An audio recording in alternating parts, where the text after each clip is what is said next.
Welcome back to my channel. இன்னைக்கு August 22.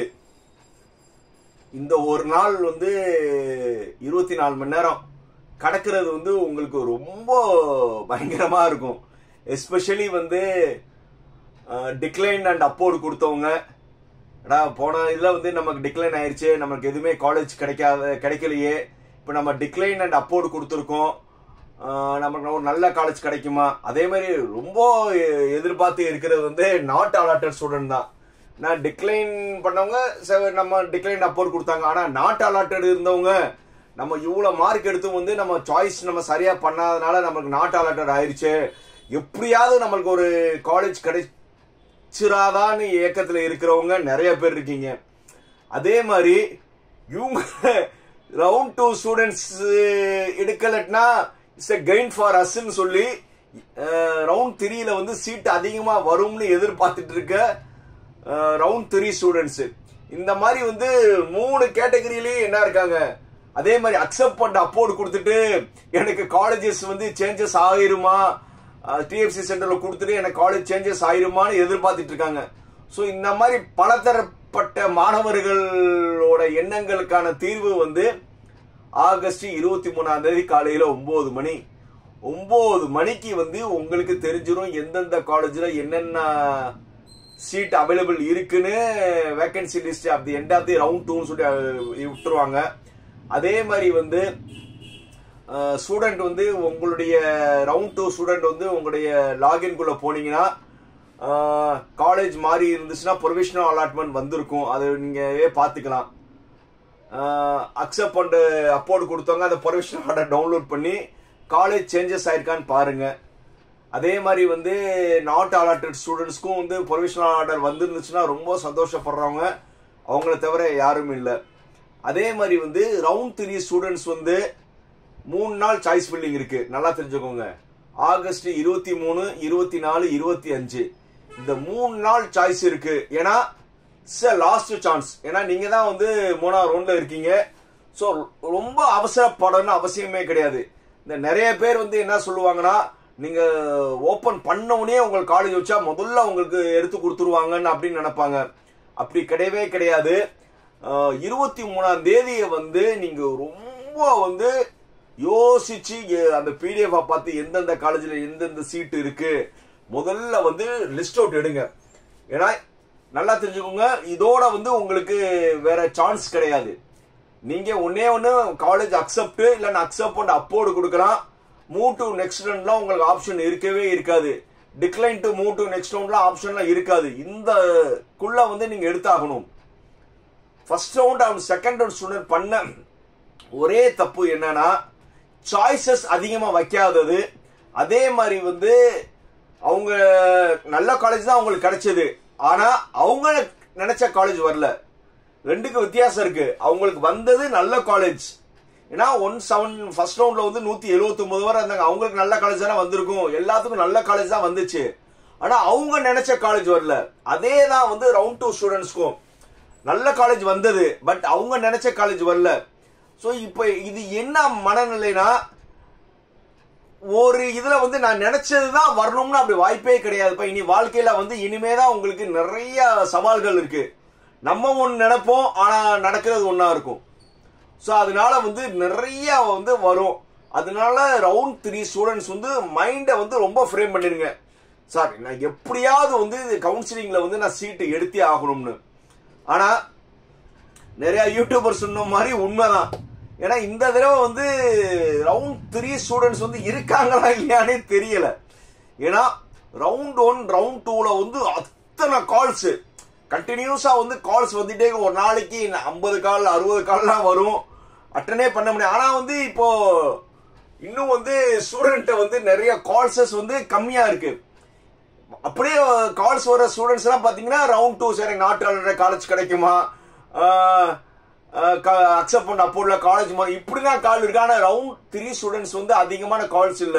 உண்மையிலே பார்த்தோம்னா 1 லட்சம் பேர்ல நான் ஒரு 50,000 பேர் தான் கவுன்சிலிங் அட்டன் பண்ணுவேன்னு நான் நேத்தோ முன்னாள் வீடியோ சொன்னேன். இப்ப பார்த்தா அவ்வளவு கூட கவுன்சிலிங்க்கு வரமாட்டாங்க போல இருக்கு. ஏன்னா அவங்களுக்கு ஏற்கனவே தெரியும், மார்க் அவங்களுக்கு ஏற்கனவே தெரியும். நம்மளுக்கு ஒரு கவுன்சிலிங்ல வந்து ஒரு நல்ல காலேஜ் கிடைக்காதுன்னு இந்நேரம் வந்து அவங்க வந்து அட்மிஷன் போட்டு நிறைய காலேஜஸ்ல வந்து ஓரியன்டேஷனே ஆரம்பிச்சிருச்சு. இந்நேரம் அவங்க வந்து கிளாஸ் அட்டன் பண்ணிட்டு இருப்பாங்க. ஸோ அதனால இப்போ ரவுண்ட் 3ல வந்து கவுன்சிலிங்காக வெயிட் பண்ணிட்டு இருக்க ஸ்டூடெண்ட்ஸ் வந்து ரொம்ப சந்தோஷமா இருங்க. ஏன்னா எனக்கு தெரிஞ்ச ஒரு 60% ஸ்டூடெண்ட்ஸ் வந்து இருக்க மாட்டாங்க. ஒரு 40 to 45% தான் வந்து கவுன்சிலிங்ல வருவாங்க நான் நினைக்கிறேன். அந்த அளவுக்கு தான் இருக்கு. ஏன்னா வந்து நம்ம சினாரியோ பார்த்தா அப்படிதான் தெரியுது.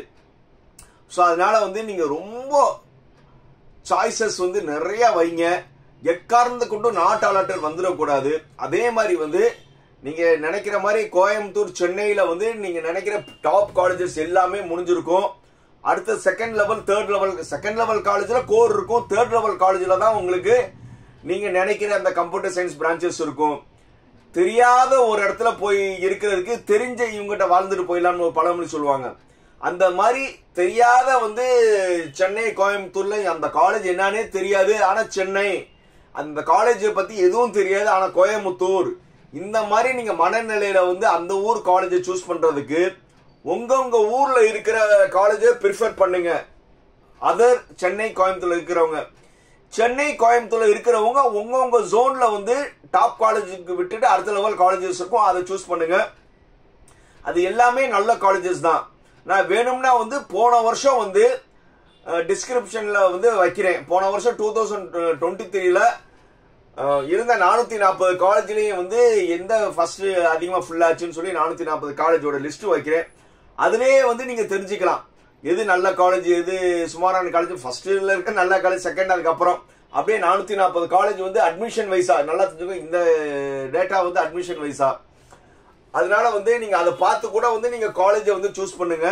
அதுல இருந்து வந்து நீங்க குரூப்பை வந்து என்ன குரூப் அவைலபிள் இருக்கோ, ஒரு பெரிய லெவல் காலேஜ்ல வந்து எந்த குரூப் இருந்தாலும் கண்டிப்பா வந்து கோர்லயும், அப்புறம் food technology, biotechnology, automobile, aeronautic, இந்த மாதிரி வந்து அடுத்த லெவல்ல பிரான்ச்சஸ் இருந்தாலும், கெமிக்கல் இன்ஜினியரிங், இந்த மாதிரி எந்த பிரான்ச்சஸ் இருந்தாலும் ப்ரிஃபர் பண்ணுங்க. அதே மாதிரி வந்து கோர், மெக்கானிக்கல், சிவில் நல்ல பெரிய காலேஜ் இருந்தா கண்டிப்பா வந்து அது நீங்க சாய்ஸ்ல வந்து கண்டிப்பா எடுங்க. ஏன்னா நல்லா தெரிஞ்சுக்கோங்க, இப்ப எல்லாருமே கம்ப்யூட்டர் ஓரியன்டட் போறதுனால 2028ல வந்து ஒரு பெரிய ஜங்க் இருக்கும். ஏன்னா எல்லாருமே கம்ப்யூட்டர் படிச்சுட்டு வந்தா வந்து உங்களுக்கு அங்கே வேலை கிடைக்கிறது கொஞ்சம் கஷ்டமா இருக்கும். ஆனா 2028ல வந்து ரூல் பண்ண போறது e vehicle and renewable energy. So அப்போ வந்து ஆட்டோமொபைல் செக்டாரும் பயங்கரமா பூம் ஆகும். அது இப்போ வந்து நீங்க என்ன செய்யலாம்னா மெக்கானிக்கல், எலக்ட்ரிக்கல், இந்த 2 பிரான்ச்சை வந்து நீங்க ரொம்ப ப்ரிஃபர் பண்ணா நல்லா இருக்கும். அதே மாதிரி வந்து சிவில், இப்போதைக்கு வந்து உங்களுக்கு சிவில்ல வந்து ஆப்பர்ச்சுனிட்டி இல்லாத மாதிரி தெரியும். ஆனா எவர் கிரீன், சிவில் படிச்சா எப்பவுமே உங்களுக்கு வேலை கிடைக்கும். போக வந்து இப்போ வந்து நிறைய பேர் வந்து சிவில் ப்ரிஃபர் பண்ணாம இருக்கனால பெரிய பெரிய காலேஜில் வந்து சிவில் வந்து அவைலபிள் இருக்கும். அப்படி சிவில் அவைலபிள் இருந்தா அந்த சிவிலையும் பெரிய காலேஜில் ப்ரிஃபர் பண்ணுங்க. நான் ஏற்கனவே 2-3 வீடியோவில் சொல்லியிருக்கேன். என்னுடைய சொந்த அண்ணே மக சிவில் படிச்சுக்கிட்டு டிசிஎஸ்ல ஒர்க் பண்றாங்க. சார் அந்த சிவில் படிச்சுட்டு ஐடியில் போலாமானா, நான் எங்க ஃபேமிலியே ஒரு எக்ஸாம்பிள், புரியுதா? எனக்கு ஒரு அண்ணே, ஒரு தங்கச்சி பொண்ணும் அண்ணே பொண்ணும் ஒரே பேட்ச். தங்கச்சி பொண்ணு வந்து சிஎஸ்சி படிச்சாங்க, அண்ணே பொண்ணு வந்து சிவில் படிச்சாங்க. 2 பேருமே வந்து இப்ப எங்க ஒர்க் பண்றாங்கன்னா டிசிஎஸ்ல ஒர்க் பண்றாங்க. 2 ஒரே பேட்ச். ஸோ அதனால வந்து கம்ப்யூட்டர் படிச்சாதான் ஐடி கம்பெனிக்கு போகணுமா, இல்ல சிவில் படிச்சா போக முடியாதா கிடையாது. நானே எங்க ஃபேமிலியே ஒரு எக்ஸாம்பிள். அதனால வந்து இது ஏன்னா அவங்க 2 பேரும் படிச்சது பெரிய காலேஜஸ். அண்ணே பொண்ணு படிச்சது தியாகராஜ இன்ஜினியரிங் காலேஜ், தங்கச்சி பொண்ணு படிச்சது அழகப்பா செட்டியார். ஸோ 2 ரெப்யூட்டட் இன்ஸ்டிடியூஷன்ல படிச்சாங்க. அதே மாதிரி வந்து டாப் லெவல் காலேஜஸ்ல வந்து நீங்க எந்த பிரான்ச் படிச்சாலும் அந்த காலேஜோட பிளேஸ்மெண்ட் டீம் வந்து உங்களுக்கு நல்ல பிளேஸ்மெண்ட் அரேஞ்ச் பண்ணி கொடுத்துருவாங்க. ஸோ அதனால வந்து நீங்க வந்து ஒரு காலேஜை நீங்க ப்ரிஃபர் பண்ணீங்கன்னா பிரான்ச்சை வந்து காம்ப்ரமைஸ் பண்றது தப்பே இல்லை. இதுதான் வந்து ரவுண்ட் 1 ரவுண்ட் 2 ஸ்டூடெண்ட் பண்ணல. ஏன்னா இப்ப நீங்க வந்து அவங்க பண்ணாத மிஸ்டேக் வந்து ஒரு பெரிய காலேஜ்ல வந்து ஒரு மெக்கானிக்கல், சிவில், கெமிக்கல், இந்த மாதிரிலாம் சீட் அவைலபிள், ஆட்டோமொபைல் இன்ஜினியரிங் இந்த மாதிரிலாம் அவைலபிள் இருந்துச்சுன்னா டக்குன்னு வந்து எடுத்துருங்க. இது வந்து 142ல இருந்து 130 வரை இருக்கிறவங்களுக்கு சாய்ஸ் லிஸ்ட் பார்த்தோன்னே வந்து ஓரளவு வந்து உங்களுக்கு என்னென்ன காலேஜ் கிடைக்கும் பண்ணிடலாம். ஆனா 130க்கு கீழே இருக்கிறவங்களுக்கு கொஞ்சம் வந்து நீங்க என்ன செய்யணும்னா அடுத்த பிரான்ச்சஸும் பெரிய லெவல் காலேஜஸ்ல வந்து அடுத்த செகண்டரி பிரான்ச்சஸும் ப்ரிஃபர் பண்ணுங்க. மெயினா வந்து சாய்ஸஸ் அதிகமா வைங்க. புரியுதா? நீங்க எவ்வளவு கூட இல்ல சார் நான் வந்து பெரிய லெவல் காலேஜ்ல வந்து இல்லாம நான் அடுத்த லெவல் காலேஜ்ல வந்து நான் கம்ப்யூட்டர் சயின்ஸ் ஈஸி ட்ரிபிள் போடணும்னாலும் நீங்க ப்ரிஃபர் பண்ணுங்க. அந்த காலேஜை வந்து நீங்க ஸ்டாண்டர்ட் பார்த்துக்கோங்க. பார்த்துக்கிட்டு வந்து ஒரு நல்ல காலேஜ்ல வந்து நீங்க அந்த பிரான்ச் எடுங்க, தப்பே கிடையாது. ஆனா சாய்ஸஸ் வந்து அதிகமாக வரும். மார்க் குறைய குறைய குறைய வந்து நீங்க வந்து உங்களுடைய சாய்ஸஸ் வந்து கூட்டிக்கிட்டே போகணும். ஏன்னா நாட் அலாட்டட்னு ஒரு ஆப்ஷன் வந்துடக்கூடாது. நேத்து வந்து ஒரு ஆஃப்டர்நூன் வந்து ஒரு வீடியோ போட்டேன். இந்த மாதிரி வந்து ஸ்டூடெண்ட் கவர்மெண்ட் அசோசியேஷன்ல இருந்து நாங்க ஸ்காலர்ஷிப் தரோம்னு. பட் வந்து ஏற்கனவே வந்து நம்மளுக்கு வந்து வீடியோஸ் வந்து லிமிட்டடா தான் பாக்குறீங்க. நான் போதும், எனக்கு இந்த சப்ஸ்கிரைபரே போதும். ஆனா இந்த மாதிரி இஷ்யூவை வந்து யாருமே வந்து ஷேர் பண்ண மாட்டீங்க. ஏன்னா நம்மளுக்கு இல்லையே, இந்த விஷயம் எனக்கு வரலையே நீங்க நினைக்கிறீங்க.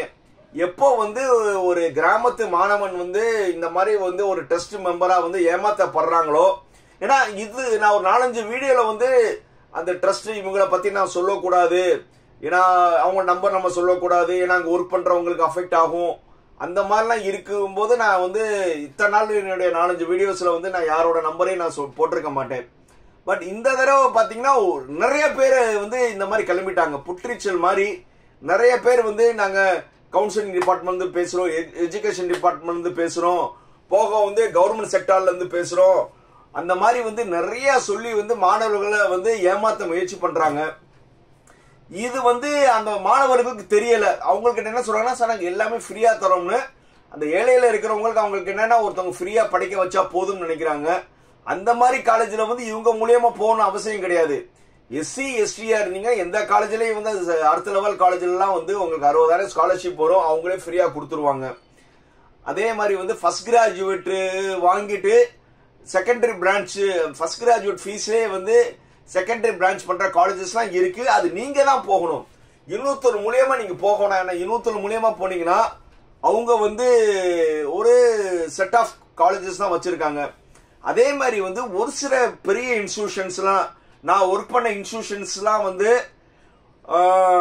இந்த மாதிரி உண்மையிலே அந்த மேனேஜ்மெண்ட் என்ன செய்வாங்கன்னா, கஷ்டப்படுறவங்களுக்கு வந்து அவங்க பார்த்தனே கண்டுபிடிச்சிருவாங்க. ஏன்னா ஒரு மேனேஜ்மெண்ட்ல இருக்காங்க, ஒரு ஹையர் தாட்டில் இருக்கும்போது யார் உண்மையை சொல்ல, யார் பொய் சொல்ல, யார் உண்மையிலே பாவர்ட்டியில் இருக்காங்க பார்த்துட்டு நிறைய காலேஜஸ் வந்து ஃபீஸ் வேவர் பண்ற காலேஜஸ்லாம் இருக்கு, நல்ல காலேஜஸ்ல. அந்த மாதிரி காலேஜஸ் நீங்க அப்ரோச் பண்ணுங்க, உங்க இயலாமையை சொல்லுங்க, நீங்க கண்டிப்பா இருக்கும். அதே மாதிரி கவுன்சிலிங் மூலியமா வந்தா நீங்க பேங்க் லோன் வாங்கிக்கலாம். நீங்க கவுன்சிலிங் மூலியமா எடுத்துட்டீங்கன்னா பேங்க் லோன் வாங்குறது வந்து ஒரு பெரிய கஷ்டம் இருக்காது. பேரண்ட்ஸோட சிபில் ஸ்கோர் பார்ப்பாங்க, மற்றபடி வந்து ஒரு பெரிய லெவல் இருக்காது. உங்களுக்கு வந்து கொஞ்சம் அலைய விட்டு லோன் கொடுத்துருவாங்க. ஸோ அதனால வந்து ஒரு தவறான காலேஜில் போறதுக்கு வந்து ஒரு நல்ல காலேஜில் லோன் எடுங்க. லோன் எடுத்து நீங்க 4 வருஷம் அப்புறம் 2 வருஷம் கழிச்சு தான் நீங்க பே பண்ண போறீங்க. ஸோ அதனால ஒரு பெரிய விஷயம் கிடையாது. நல்ல காலேஜில் சேருங்க. அப்படி இல்லையா எக்கனாமிக்கல் லெவல்ல பாத்தீங்கன்னா லோன் வாங்கியாவது வந்து நீங்க வந்து ஒரு நல்ல காலேஜ் சூஸ் பண்ணுங்க. இந்த மாதிரி வந்து ஒரு ராங் ட்ரஸ்ட்ல மட்டும் மாட்டாதீங்க. மெயினா வந்து சாய்ஸ் ஃபில்லிங் தான்ப்பா. நீங்க சாய்ஸ் ஃபில்லிங் எவ்வளோக்கெவ்வளோ நீங்க ப்ராம்ப்டா வைக்கலீங்க அவ்வளோக்கெவ்வளோ நல்லது. ஸோ 23ஆம் தேதி யாரும் சாய்ஸ் ஃபில்லிங் பண்ணாதீங்க. நீங்க முதல்ல வந்து காலேஜ் டேட்டா என்னென்ன குரூப் இருக்குன்னு முதல்ல ஐடென்டிஃபை பண்ணுங்க. 24ஆம் தேதி 25ஆம் தேதி 2 நாள் சாய்ஸ் பண்ணிக்கலாம். எப்போதுமா சாய்ஸ் ஃபில்லிங்காக வந்து எனக்கு ரவுண்ட் 1 ரவுண்ட் 2 ஸ்டூடெண்ட்ஸ் நல்லா தெரியும். எனக்கு எப்போதுமா கால் பண்ணாலும் நம்ம எதுவுமே சார்ஜ் பண்றதுல அவ்வளோ கூட நம்ம ஃப்ரீயா கைட் பண்ணிக்கோம். இதுவரை எனக்கு ஃபோன் பண்ணவங்க எல்லாத்துக்கும் தெரியும், நான் வந்து அவங்கள நூக்கர் கார்னரோட அவங்க புரியற வைக்கிற மாதிரி இருந்தா அவங்க கைட் பண்ணிட்டு இருப்பேன். ஸோ அதனால 23, 24, 25 யார் வேணுமோ எப்போதுமா கால் பண்ணலாம். பெட்டர் வந்து அந்த 23, 24ல வந்து எனக்கு ஒரு அஃபிஷியல் கமிட்மெண்ட் ஒன்று இருக்கிறதுனால டே ஹவர்ஸ்ல மட்டும் கொஞ்சம் வந்து நான் ஃபோன் கண்டிப்பா வந்து நீங்க எத்தனை கால் பண்ணாலும் நான் கண்டிப்பா ரிட்டர்ன் பண்ணிடுவேன்.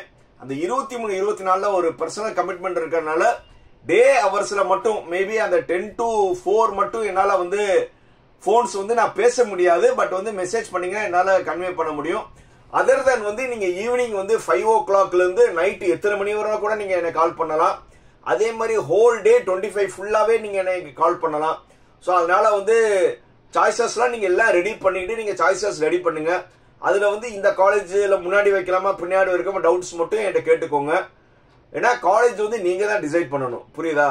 காலேஜை நீங்கள் டிசைட் பண்ணுங்க, நல்ல வாழ்க்கை உங்களுக்கு அமையும். இன்னும் உங்களுக்கு டவுட்ஸ் நிறைய இருந்துச்சுன்னா நான் அடுத்தடுத்த வீடியோவில் கிளியர் பண்ணுறேன். பாய்.